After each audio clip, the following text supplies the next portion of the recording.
Hi, my name is Reva Bhalla, and today I'm joined by my colleague Kamran Bokhari, who's calling in via Skype from Toronto. Hi, Kamran. Hello, Reva. For today, Kamran, I wanted to talk to you about Egypt. We have the Egyptian elections extended by an extra day, extremely low voter turnout, still in the upper 30s, last reported. The government's even talking about fining Egyptians who didn't vote in this election, so not exactly the strong mandate that Sisi was expecting. Indeed, it's a bit surprising considering the popularity of General Sisi since the coup. One would have hoped, the turnout would be somewhere around, above the 50%, if not 60% mark. But nonetheless, what we have is a situation where people just seem to have just taken the idea that, well, look, General Sisi is going to get elected, so does it even matter if I go to vote? And I think much of the low voter turnout is due to that. Then there are reports of hot weather and other logistical issues. But I think generally what we have is a situation where the foregone conclusion led to people just not coming out to the ballot box. Yeah, I'd agree with that. And, overall, Egyptians are tired. They just want stability, politically, economically, security-wise. The question is, are they going to get that out of a Sisi presidency? That's going to be a tough one. Sisi has a lot of challenges, and it's not just the what's making the headlines in terms of the opposition from the Brotherhood or the jihadist attacks. It's the economy. It's essentially, can he do something that his predecessors have not been able to? Keep in mind, since the Mubarak ouster, SCAF was in power.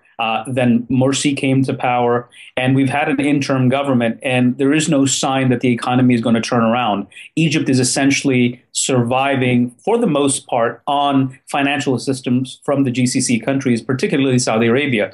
And so there is this hope amongst the people, but we as analysts just don't see where the turnaround is going to come from.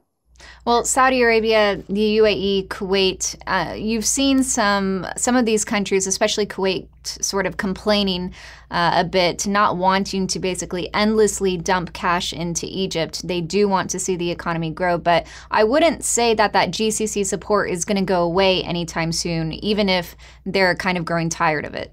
I would agree with that. I don't think that the GCC countries can afford to not aid Egypt, especially at a time like this.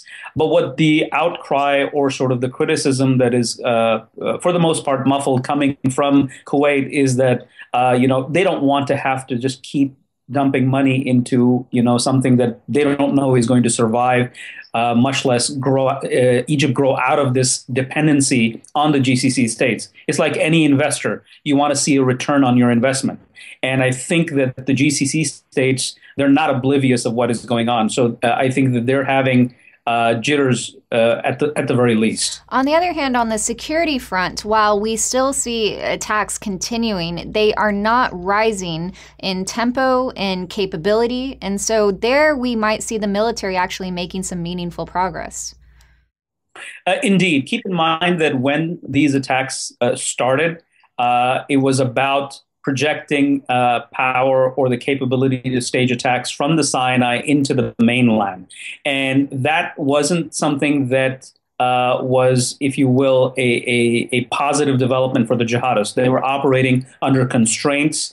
It's one thing to actually stage attacks in the Sinai. It's another to do it in mainland Egypt. There was a rush of attacks, and I think that the jihadists were trying to take advantage of the regime being distracted by multiple things. But I think that the security establishment has really gotten itself together to where now the jihadists are finding it difficult to stage attacks.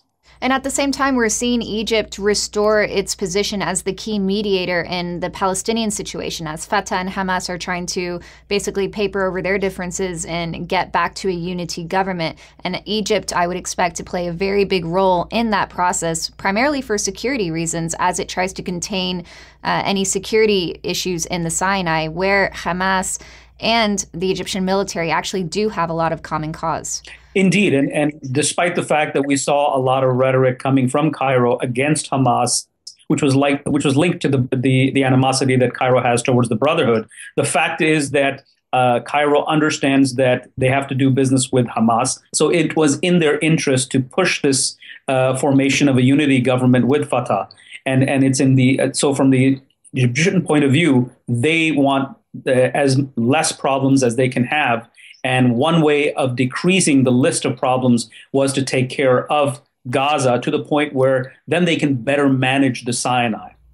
And one thing I would add to that is when Israel is looking at this situation, they obviously want to keep the Egyptian military in power. Sisi is going to have problems, but as long as the military as the institution remains in control of the Egyptian situation, Israel will be somewhat calmed by that fact. And we're already seeing Israel take some pretty interesting moves in trying to ensure that its commercial activities, particularly its offshore natural gas development, will have linkages regionally to countries like Egypt, like Jordan, like Turkey, to basically reinforce those strategic relationships in the near abroad.